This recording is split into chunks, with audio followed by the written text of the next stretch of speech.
ഏവർക്കും learn with Rajith YouTube ചാനലിലേക്ക് സ്വാഗതം.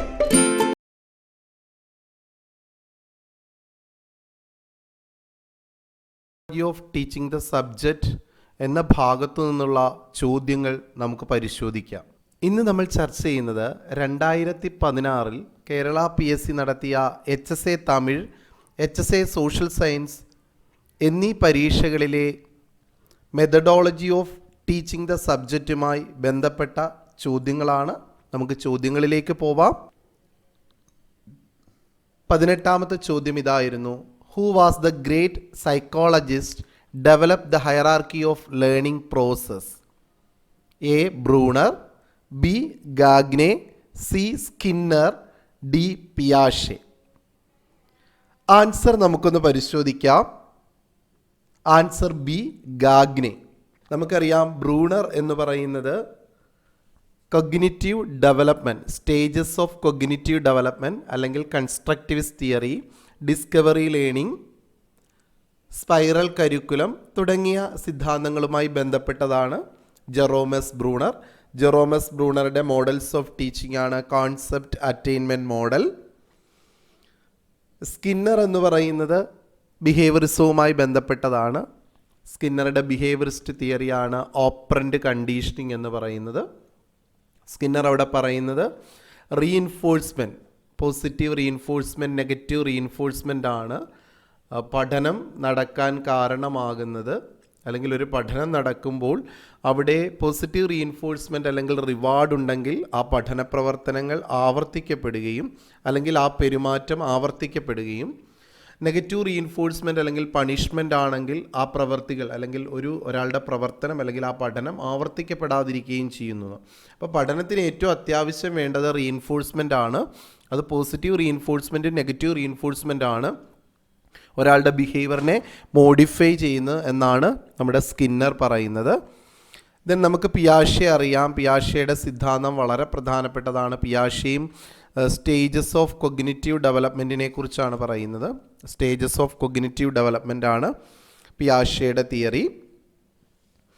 അതുപോലെ തന്നെ പിയാഷെ കൊഗ്നിറ്റീവ് കൺസ്ട്രക്റ്റിവിസത്തിൽ schema, assimilation, accommodation, equilibration, disequilibrium തുടങ്ങിയ കോൺസെപ്റ്റുകൾ പറയുന്നുണ്ട്. പിയാഷെയുടെ സ്റ്റേജസ് ഓഫ് കൊഗ്നിറ്റീവ് ഡെവലപ്മെൻറ്റ് പോലെ തന്നെ പിയാഷെ moral development, theory of moral ഡെവലപ്മെൻറ്റും പിയാഷെയുടെയാണ്. വളരെ പ്രധാനപ്പെട്ട മനഃശാസ്ത്രജ്ഞന്മാരാണ് ഇവരെല്ലാം തന്നെ. ഹയറാർക്കി ഓഫ് ലേണിംഗ് പ്രോസസ്സ് എന്ന സിദ്ധാന്തത്തിൽ റോബർട്ട് ഗാഗ്നെ പറയുന്നത് പഠന പ്രക്രിയ 8 തരമുണ്ടെന്നാണ് പറയുന്നത്.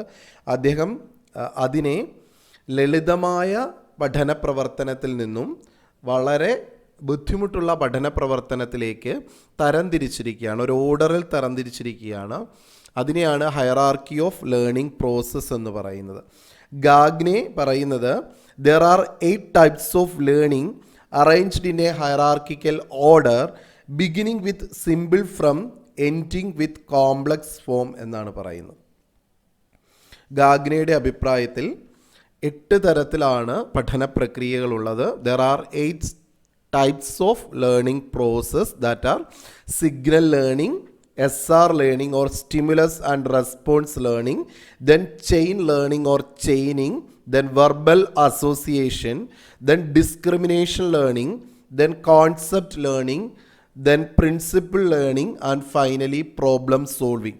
Problem solving is the highest stage in the hierarchy of learning process, and the signal learning is the lowest stage in the hierarchy of learning process.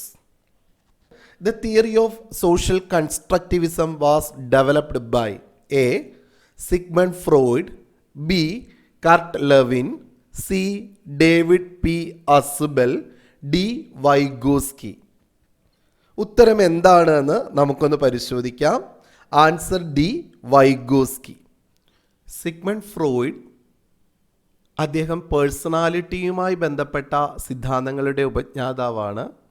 Sigmund ഫ്രോയിഡിൻ്റെ പേഴ്സണാലിറ്റിയുമായി ബന്ധപ്പെട്ട സിദ്ധാന്തമാണ് psycho analytical theory of personality. അതിൽ അദ്ദേഹം പറയുന്നത് മനസ്സിൻ്റെ ഘടകങ്ങളെക്കുറിച്ച്, structure of mind, അതോടൊപ്പം തന്നെ വ്യക്തിത്വത്തിൻ്റെ ഘടകങ്ങളെക്കുറിച്ച് structure of human personality, then stages of psychosexual development, അതോടൊപ്പം തന്നെ അദ്ദേഹം പറയുന്നത് ഡിഫെൻസ് മെക്കാനിസം എന്ന ആശയത്തെക്കുറിച്ച്. ഇവയെല്ലാമാണ് Sigmund Freud psycho analytical theory of പേഴ്സണാലിറ്റിയിൽ ഡിസ്കസ് ചെയ്യുന്നത്. കർട്ട് ലെവിനെക്കുറിച്ച് നമ്മൾ പഠിച്ചാണ് ജസ്റ്റാൾട്ട് സൈക്കോളജി പഠിക്കുമ്പോൾ. അതിലെ ഫീൽഡ് തിയറി, ക്ഷേത്ര സിദ്ധാന്തം എന്ന സിദ്ധാന്തവുമായി ബന്ധപ്പെട്ടതാണ് കർട്ട് ലെവിൻ. ഡേവിഡ് പി അസുബൽ എന്ന് പറയുന്നത് meaning full verbal learning, advance organiser model, advance organiser, progressive differentiation, integrative reconciliation തുടങ്ങിയ ആശയങ്ങളുമായി ബന്ധപ്പെട്ട ആളാണ് ഡേവിഡ് പി അസുബൽ. നമുക്കറിയാം തിയറി ഓഫ് സോഷ്യൽ കൺസ്ട്രക്റ്റിവിസം എന്ന ആശയം വൈഗോസ്കിയുമായി ബന്ധപ്പെട്ടതാണ്. വൈഗോസ്കിയുടെ സിദ്ധാന്തമാണ് സാമൂഹിക ജ്ഞാന നിർമ്മിതിവാദം അല്ലെങ്കിൽ സോഷ്യൽ കൺസ്ട്രക്റ്റിവിസം. സോഷ്യൽ കൺസ്ട്രക്റ്റിവിസത്തിൽ വൈഗോസ്കി പറയുന്നത് learning is A social process എന്നാണ്. കുട്ടികൾ അധ്യാപകരുടെയും സഹപഠിതാക്കളുടെയും പഠന സാമഗ്രികളുടെയും സഹായത്താൽ അറിവ് നിർമ്മിക്കുന്നു എന്ന ആശയമാണ് വൈഗോസ്കി മുന്നോട്ട് വെച്ചത്.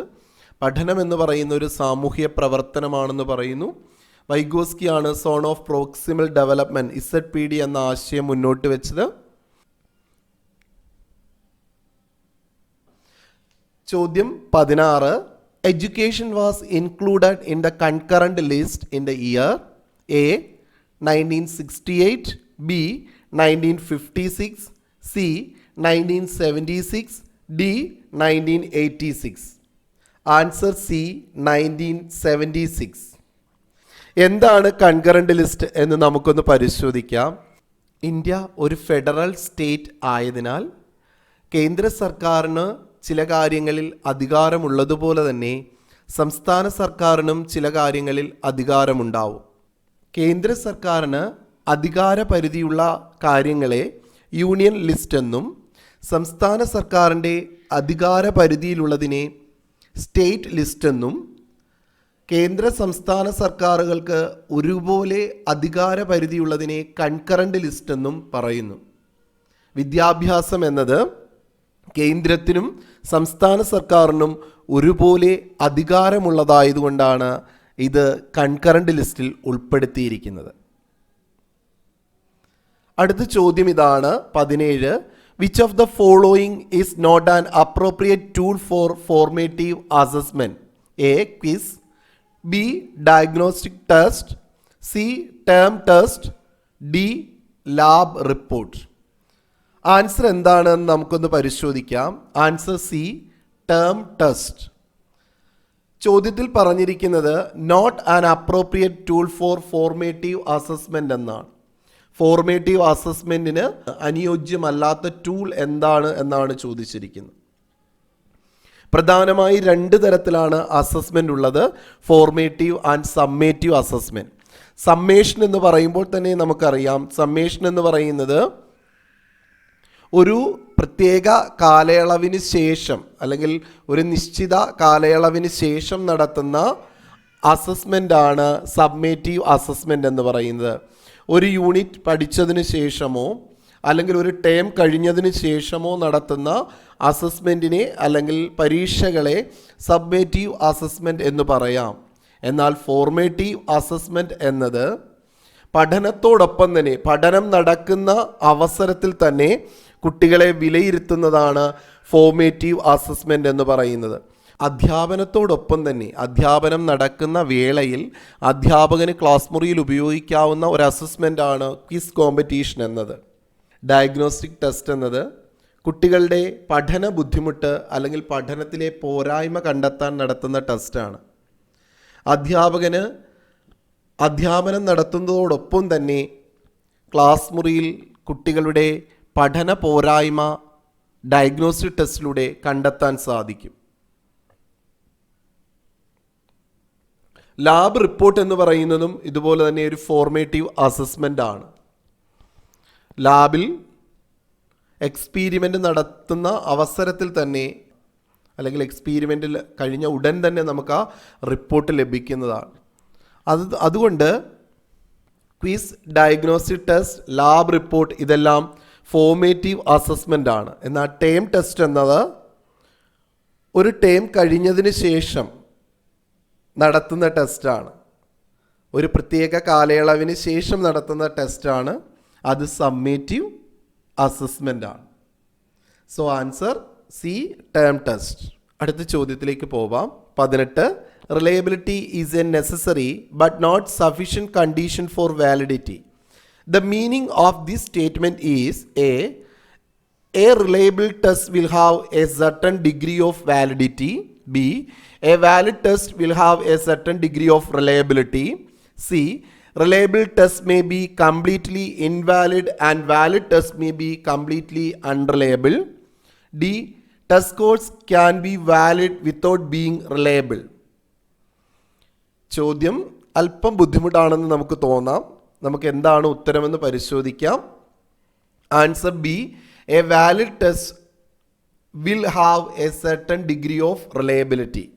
A valid test will have a certain degree of reliability. നമുക്ക് ആൻസർ ഒന്ന് ഡീറ്റെയിൽഡ് ആയിട്ട് പരിശോധിക്കാം. നമുക്കറിയാം റിലയബിലിറ്റി എന്ന് പറഞ്ഞാൽ അതിൻ്റെ അർത്ഥം it's a consistency or stability of test സ്കോറാണ്.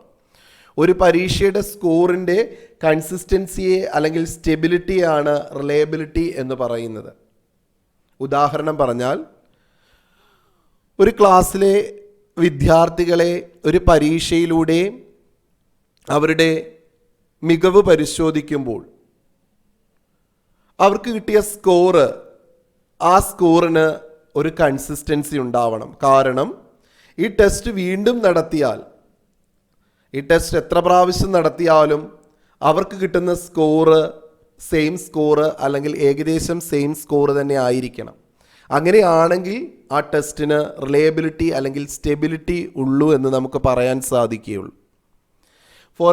ഒരു ഉദാഹരണം കൂടെ പറഞ്ഞാൽ, ഒരു സാധനത്തിൻ്റെ വിലയുടെ റിലയബിലിറ്റി എന്നത്, ഉദാഹരണത്തിന് പെട്രോളിൻ്റെ റിലയബിലിറ്റി എന്ന് പറയുന്നത്, ഇന്ത്യയിൽ എല്ലായിടത്തും പെട്രോളിന് ഒരേ വിലയാണെങ്കിൽ അല്ലെങ്കിൽ വിലയിൽ പെട്ടെന്ന് വലിയ മാറ്റങ്ങൾ വരുന്നില്ല എങ്കിൽ പെട്രോളിൻ്റെ പ്രൈസിന് റിലയബിലിറ്റി അല്ലെങ്കിൽ സ്റ്റെബിലിറ്റി ഉണ്ടെന്ന് പറയാം. എന്നാൽ വാലിഡിറ്റി എന്താണ്? Validity means a test or instrument is accurately measuring what it's supposed to do. Validity എന്നാൽ ഒരു ടെസ്റ്റിലൂടെ നമ്മൾ എന്താണോ മെഷർ ചെയ്യാൻ ഉദ്ദേശിക്കുന്നത് അത് മെഷർ ചെയ്യാൻ സാധിക്കുന്നുവെങ്കിൽ അത് വാലിഡിറ്റി ഉള്ളതാണ്. ഇപ്പോൾ ഒരു ഉദാഹരണം പറഞ്ഞാൽ, ഒരു പരീക്ഷ നടത്തുന്നത് കുട്ടിയുടെ ബുദ്ധിശക്തി അളക്കാനാണ് എങ്കിൽ ആ ടെസ്റ്റിലൂടെ നമുക്ക് കുട്ടികളുടെ ബുദ്ധിശക്തി അളക്കാൻ പറ്റുമെങ്കിൽ ആ ടെസ്റ്റ് വാലിഡ് ആണ് എന്ന് പറയാം. A test that R valid ആണ് ഒരു ടെസ്റ്റ് എങ്കിൽ ദാറ്റ് ആർ ഓൾസോ റിലയബിൾ. ഒരു ടെസ്റ്റ് വാലിഡ് ആണെങ്കിൽ അത് റിലയബിൾ ആയിരിക്കും. എന്നാൽ ഒരു ടെസ്റ്റ് റിലയബിൾ ആണെങ്കിൽ അത് വാലിഡ് ആകണമെന്ന് നിർബന്ധമില്ല. Test that are reliable aren't always valid. ഈ ഒരു ഇമ്പോർട്ടൻറ്റ് പോയിൻറ്റ്സ് ആണ് നമ്മളിവിടെ പഠിച്ചു വെക്കേണ്ടത്. ഏതൊരു ടെസ്റ്റും വാലിഡ് ആണെങ്കിൽ അത് റിലയബിൾ ആണെന്ന് നമുക്ക് പറയാം. ഇപ്പോൾ ഒരു ടെസ്റ്റ് വാലിഡ് ആണ് എന്നൊരാൾ പറഞ്ഞാൽ അതിനർത്ഥം അത് റിലയബിൾ കൂടിയാണ് എന്നാണ്. എന്നാൽ ഒരു ടെസ്റ്റ് റിലയബിൾ ആണ് എന്ന് പറഞ്ഞാൽ വാലിഡ് ആണോ എന്ന് അല്ലെങ്കിൽ ആണ് എന്ന് നമുക്ക് ഉറപ്പായും പറയാൻ സാധിക്കില്ല. ഈ ക്വസ്റ്റ്യൻ ഒന്ന് നമുക്ക് പരിശോധിക്കാം. ക്വസ്റ്റ്യനിൽ പറയുന്ന ഇതാണ്, reliability is necessary. Reliability necessary ആണ്, പക്ഷേ വാലിഡിറ്റി ഒരു സഫിഷ്യൻറ്റ് കണ്ടീഷൻ അല്ല എന്നാണ് പറയുന്നത്. ഈ സ്റ്റേറ്റ്മെൻറ്റുമായി ബന്ധപ്പെട്ട് നമ്മൾ ഓർത്തിരിക്കേണ്ട കാര്യങ്ങൾ ഇതാണ്. റിലയബിലിറ്റി ഉള്ളതുകൊണ്ട് വാലിഡിറ്റി ഉണ്ടാകണമെന്നില്ല.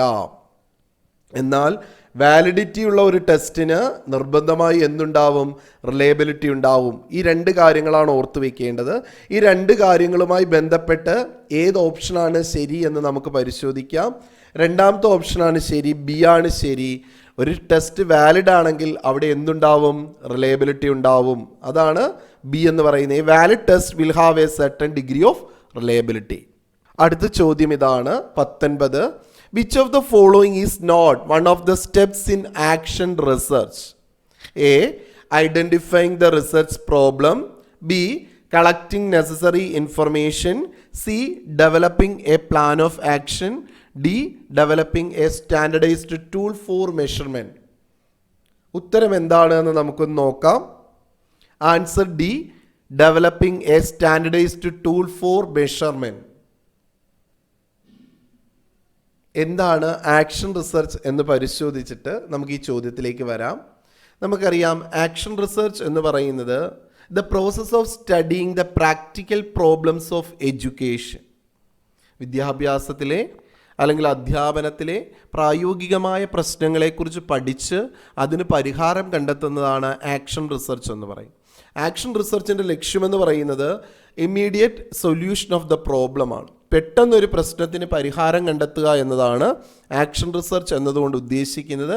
ആക്ഷൻ റിസർച്ചിനെ ജനറലായിട്ട് പറഞ്ഞാൽ റിസർച്ച് ഇൻ ആക്ഷൻ എന്നാണ്.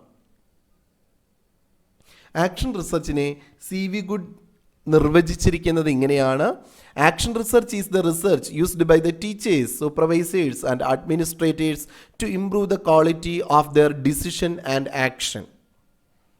ആക്ഷൻ റിസർച്ച് എന്ന് പറയുന്നത് അധ്യാപകർ, സൂപ്പർവൈസേഴ്സ്, അഡ്മിനിസ്ട്രേറ്റേഴ്സ് തുടങ്ങിയവരാണ് ആക്ഷൻ റിസർച്ച് കണ്ടക്ട് ചെയ്യുന്നത്. ഇതിനു വേണ്ടിയാണ് അവരുടെ പ്രവൃത്തി, അവരുടെ ഡിസിഷൻ ഇംപ്രൂവ് ചെയ്യാൻ വേണ്ടിയിട്ടാണ്, അല്ലെങ്കിൽ അതിൻ്റെ ക്വാളിറ്റി ഇംപ്രൂവ് ചെയ്യാൻ വേണ്ടിയാണ്, അല്ലെങ്കിൽ അധ്യാപകർക്ക്, അധ്യാപന മേഖലയിൽ പ്രവർത്തിക്കുന്നവർക്ക് അവർക്കുണ്ടാവുന്ന പ്രായോഗിക പ്രശ്നങ്ങൾക്ക് പരിഹാരം കണ്ടെത്തുവാനുള്ള മാർഗമാണ് ആക്ഷൻ റിസർച്ച് എന്ന് പറയുന്നത്.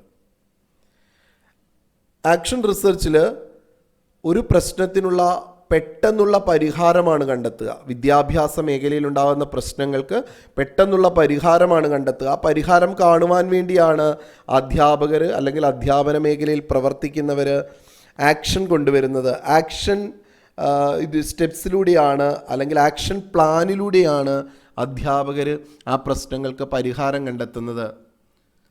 അതുകൊണ്ട് നമുക്ക് പറയാം action research studying the practical problems of education and it focus the immediate problem or look for the solution to the prevalent school or educational problems. Action റിസർച്ചിൽ ഒരിക്കലും നമ്മൾ ഒരു സ്റ്റാൻഡർഡൈസ്ഡ് ടൂളോ ഒരു ഓതൻറ്റിക്കായ ടൂളോ ഉപയോഗിക്കണമെന്ന് നിർബന്ധമില്ല. ആക്ഷൻ റിസർച്ചിൽ ടീച്ചർ മെയ്ഡ് ടെസ്റ്റുകളാണ് ഉപയോഗിക്കുക. അപ്പോൾ action research നടത്തുന്ന അധ്യാപകൻ തന്നെ തയ്യാറാക്കിയ ടെസ്റ്റുകൾ ഉപയോഗിച്ചാണ് റിസർച്ച് നടത്തുന്നത്. അവിടെ ഓതൻറ്റിക് ആയിട്ടുള്ള സ്റ്റാൻഡർഡൈസ്ഡ് ആയിട്ടുള്ള ഒരു ടൂൾ ഉപയോഗിക്കണമെന്ന് നിർബന്ധമില്ല. ഇനി നമുക്ക് ചോദ്യം ഒന്ന് പരിശോധിക്കാം. ചോദ്യം ഇതാണ്: which of the following is not one of the steps in action research? Action റിസർച്ചുമായി ബന്ധമില്ലാത്ത സ്റ്റെപ്സ് ഏതാണെന്നാണ് ചോദിച്ചിരിക്കുന്നത്. Identifying a research problem. ഒരു പ്രോബ്ലം ഐഡൻറ്റിഫൈ ചെയ്യുക എന്നത് ഏതൊരു റിസർച്ചിനെയും പോലെ ആക്ഷൻ റിസർച്ചിൻ്റെ ഒരു പ്രധാന സ്റ്റെപ്സാണ്. കളക്ടിങ് നെസസറി ഇൻഫർമേഷൻ, ആ പ്രോബ്ലത്തിനനുസരിച്ചുള്ള വിവരശേഖരണം നടത്തേണ്ടതും ആക്ഷൻ റിസർച്ചിൻ്റെ ഒരു സ്റ്റെപ്സാണ്. Developing a plan of action, action റിസർച്ചിലെ ഏറ്റവും പ്രധാനപ്പെട്ട സ്റ്റെപ്സാണ് പ്ലാൻ ഓഫ് ആക്ഷൻ തയ്യാറാക്കുക എന്നത്. അതായത് പ്രശ്നത്തിന് പരിഹാരം അധ്യാപകൻ തന്നെ കണ്ടെത്തുന്നതാണ് development a plan of action എന്നത്. ഡി ആണ് ആൻസർ. കാരണം സ്റ്റാൻഡർഡൈസ്ഡ് ടൂൾ ആക്ഷൻ റിസർച്ചിന് വേണ്ട, അവിടെ ടീച്ചർ മെയ്ഡ് ടൂൾ മതി എന്നാണ് മനസ്സിലാക്കി വെക്കേണ്ടത്. Teacher as per national curriculum framework 2005 is a administrator, leader, facilitator, philosopher. ഏതാണ് ഉത്തരമെന്ന് നമുക്ക് പരിശോധിക്കാം. Answer C, facilitator. 2005 national curriculum framework പറയുന്നത് teacher to be a facilitator of children's learning and teacher help the children to construct knowledge. Are the function of teacher as a learner, counsellor, manager, assessor and innovator. 2005 ദേശീയ പാഠ്യപദ്ധതി പരിഷ്കരണം പറയുന്നത് അധ്യാപകൻ ഒരു facilitator ആയിരിക്കണം. കുട്ടികളെ അറിവ് നിർമ്മിക്കാൻ സഹായിക്കുന്ന ആളായിരിക്കണം അധ്യാപകൻ. അധ്യാപകൻ ഒരു പഠിതാവും കൗൺസിലറും മാനേജറും അക്സസറും ഒരു ഇന്നോവേറ്ററും ഒക്കെ ആവണമെന്നാണ് 2005 നാഷണൽ കരിക്കുലം ഫ്രെയിംവർക്ക് പറയുന്നത്. അതുകൊണ്ട് നമുക്കറിയാം ആൻസർ ഏതാണ്? സി, ഫെസിലിറ്റേറ്ററാണ്. വീഡിയോ നിങ്ങൾക്ക് ഇഷ്ടപ്പെട്ട് കാണുമെന്ന് വിചാരിക്കുന്നു. ഇഷ്ടപ്പെട്ടെങ്കിൽ സബ്സ്ക്രൈബ് ചെയ്യുക, ലൈക്ക് ചെയ്യുക, കമന്റ് ചെയ്യുക, നിങ്ങളുടെ ഫ്രണ്ട്സിന് ഷെയർ ചെയ്യുക. താങ്ക്